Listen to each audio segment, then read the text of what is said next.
dhe mbaj mend, në fakt dje takova Kjarën, Egdën,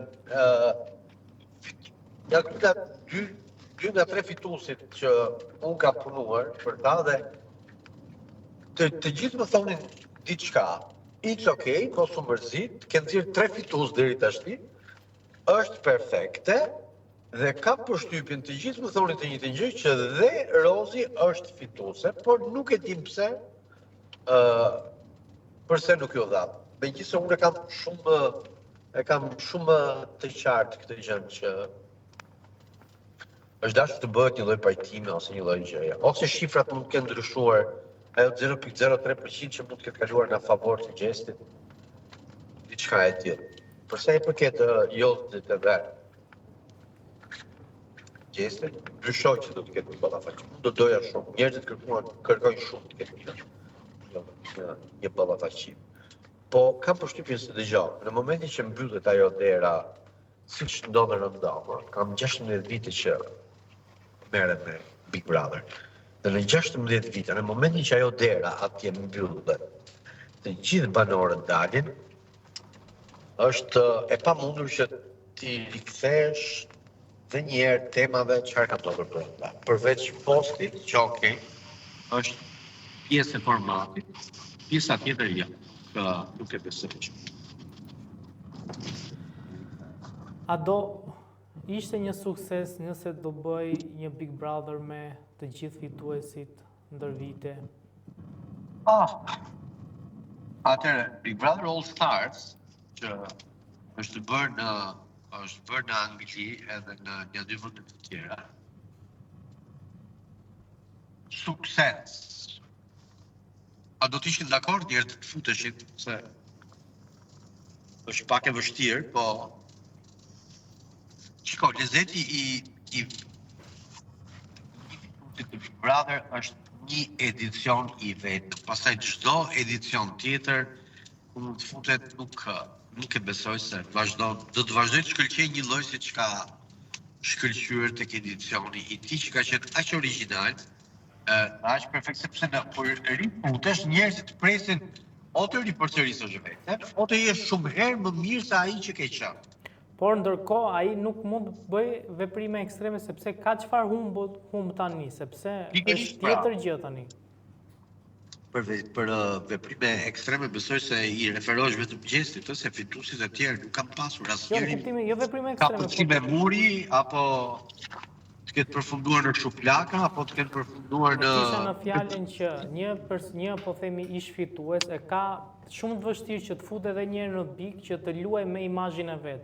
Se nuk dihet se si del, po themi, për herë të dytë. Pra mund të dalësh shumë herë më i rrënuar nga imazhi se që e futur, se po themi që nuk dihet më lojtarët. Po shiko, po të marr për shembull rastin e Luiz Zellit. Luiz Zelli sa herë të rifutet në Big Brother do të jetë fitues absolut në të gjithë me të gjithë morinë e votave që ka marrë madje edhe më shumë, sepse tashni ka dhe brezat të tjerë që vinë dhe dëgjojnë që nuk ka Big Brother si ai që ka qenë Luiz Zelli. Është e vërtetë. Nuk ka Big Brother si ai. Po dhe Luizi nuk ka lozur kurrë me ekstreme që mund të tuli figurën. Dhe kam përshtypjen se njerëzit për shembull nëse futet Luizi, ajo që presin është të jetë po ai Luizi që ka qenë. Po. Është e pamundur që ti të pëlqesh një ish fitues ndryshe. Unë doja Luizin të ishte banor, po të ishte edhe një herë ai Luizi siç ishte dhe akoma më me humor, akoma më i fortë në lojë. Kështu që jo, nuk e besoj që mund të penalizoj. Ilio Shaqiri, jo, nuk penalizoj se s'ka bërë një lojë. Egla Theno, jo, nuk e besoj, sepse janë lojtarë që kanë ndodhur me ekstreme brenda limiteve, ndryshe nga i vetmi fitues që është arratisur nga shtëpia e Big Brotherit dhe nuk e besoj se do ta rigjente edhe një herë veten fitues brenda. Fati i madh i tij ishte sepse gjesti ishte në Big Brother Kosova, të gjithë e dim që nuk e votonin, nuk është votuar, ka dalë para gjysmëfinales. Në një shumatore votash, Gjesti më tepër vota ka marrë nga Zvicra se sa ka marrë nga Kosova. Kështu që kjo është pak por e sigurt. Nuk e besoj se Gjesti për shumë do të ishte një lojtar që do të rifuteshe dhe do të korte një sukses që ka korru këtë edit. Këtë edicion, suksesi i Gjestit ju dha vetëm sepse erdhi në Shqipëri, se për sa kohë ishte në Kosovë, realisht Gjesti ishte ai lojtari me brek, me kordele në kokë dhe me sherrë me xhenet.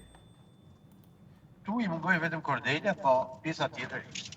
Pra nga festa që pat mbrëm te after party i Big Brotherit, nga gjestet, nga jo nga artikulimi, po nga gjuhë e trupit, pra nga si kanë ndendur në fest, a u duk që ndoshta, po themi, do zgjas një muaj kjo lidhje dhe pastaj do ndahen? Po cila lidhje, sepse Gjesti kur ka dalë nga Big Brother, ka thënë që nuk jam në lidhje, jemi miq shumë të mirë.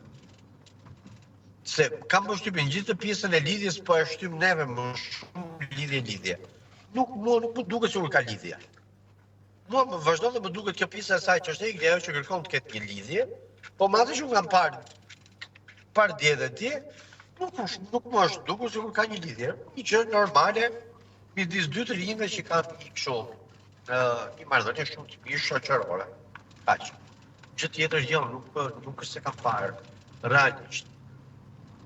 Dhe pasi Gjesti doli nga Big Brother, kur u pyet nga gazetarët e Top Channel, nëse do të ketë një lidhje po apo jo, ose si do të vazhdojë lidhja, ai ka shndruar deklaratës së tij që unë nuk kam asnjë lloj lidhje. Do të jemi miq të mirë, 50-50. Kaq.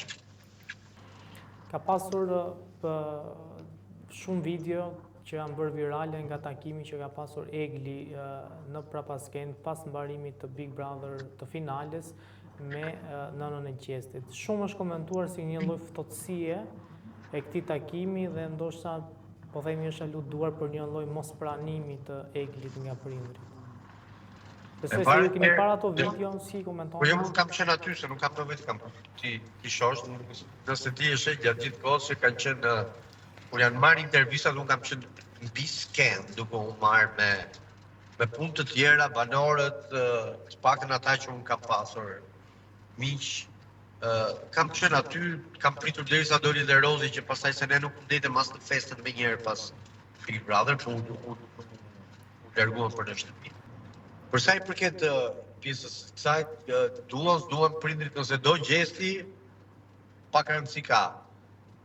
S'do martohet as mami, as babi, se ata janë të martuar dhe nuk ka lidhje. Puna është atë do Gjesti, dhe jo atë duan prindrit e Gjesti. Sepse besa unë kam parë, dhe besa unë kam vëzhguar, të paktën këto ditë, që ata kanë qenë jashtë në finale, dje në fest, ata kanë qenë bashkë, por ishin pothuajse të padukshëm për sa i përket pjesës së veprimeve, përqafimeve, puthjeve, dashurisë apo jo. Kështu që unë dyshoj të ketë lidhje prindrit, sa mendoj që është i Zoti punës ai që duhet ta bëjë.